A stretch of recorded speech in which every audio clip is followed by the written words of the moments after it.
আজকে আমরা লাগাবো শসার বীজ। তো তোমরা দেখতে পাচ্ছ এই যে শসার বীজগুলো সবুজ সবুজ রঙের।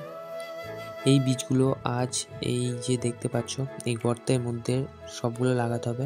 আর এই সব জমিটাতে যতগুলো গর্ত রয়েছে এই গর্তের মধ্যে এই সমস্ত বীজগুলো লাগাতে হবে, কিন্তু সমস্ত গর্তের মধ্যে এই বীজগুলো হবে না।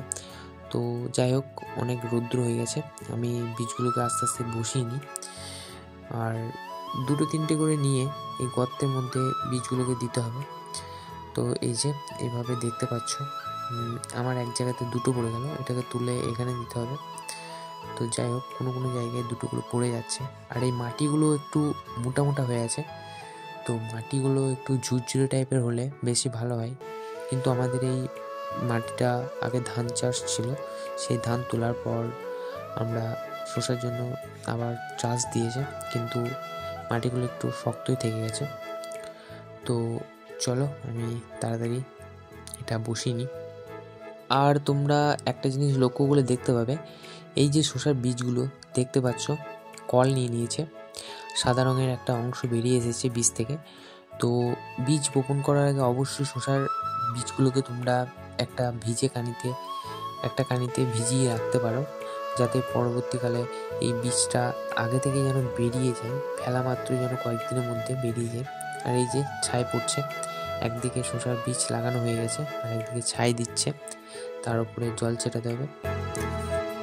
তো দেখতে পাচ্ছ আমার শসার বীজগুলো সব লাগানো হয়ে গেছে এই যে, আর এগুলো ছাই দেওয়াও কমপ্লিট হয়ে গেছে। আর এই যে তোমরা দেখতে পাচ্ছ আমাদের যে গর্তগুলো ছিল তার মধ্যে কিছু গর্ত বাদ রয়েছে, সমস্ত বিচে হয়নি। আর এই যে এখন আমরা পুকুরটা থেকে নিয়ে জলগুলো তুলে তুলে এই গর্তের মধ্যে দেব। তো চলো ফটাফট জলটা তুলে নিয়ে তাড়াতাড়ি করে দিয়ে দিই, অনেকটাই দেরি হয়ে গেছে। আর তোমরা দেখতে পাবে যে এই যে আমাদের পদ্ম পুকুর, এই পুকুরে একটা সময়ে এত ফুল ফোটে যে তোমরা দেখলে অবাক হয়ে যাবে। তো চলো জলটা তুলে নিয়ে এবার আমি তাড়াতাড়ি করে দিয়ে দিই।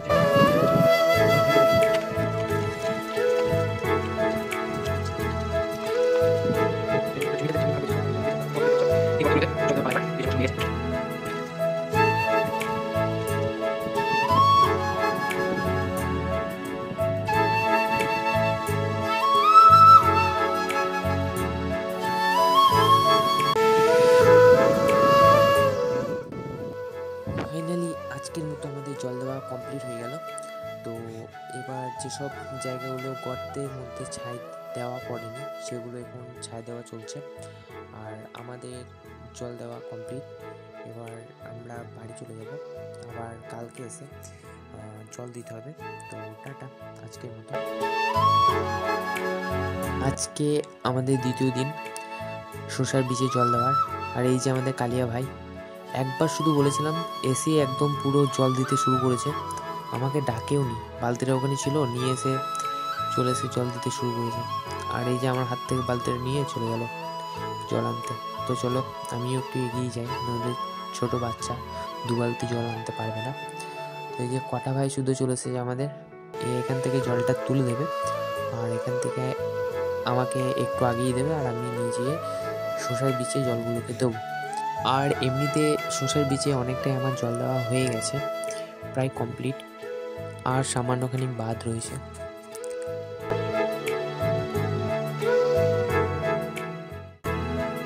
ও ও তো দেখে তো দারুণ লাগছে, একদম হিরো লুকিং লাগছে। তো তোমরা দেখতে পাচ্ছ এই যে আমাদের কটা ভাই এবং কালিয়া ভাই, আরে কটা ভাই চুম হচ্ছে। তো দেখতে পেলে যে এই ভাইদের সাথে মিশে অনেকটা মনটা ফ্রি হয়। আর এই যে পিছনে জমিটা দেখতে পাচ্ছ, এই জমিটাতে আমাদের শসার বীজ লাগানো হয়েছে। এখন এদেরকেই আগুলতে দেবো, কারণ এদের এই কাছে বাড়ি। তো হ্যালো বন্ধুরা, আমার এই ছোট্ট ব্লগটি এখানেই শেষ করলাম। আর আমার চ্যানেলটি অবশ্যই সাবস্ক্রাইব করবে এরকম ভিডিও পেতে। টাটা।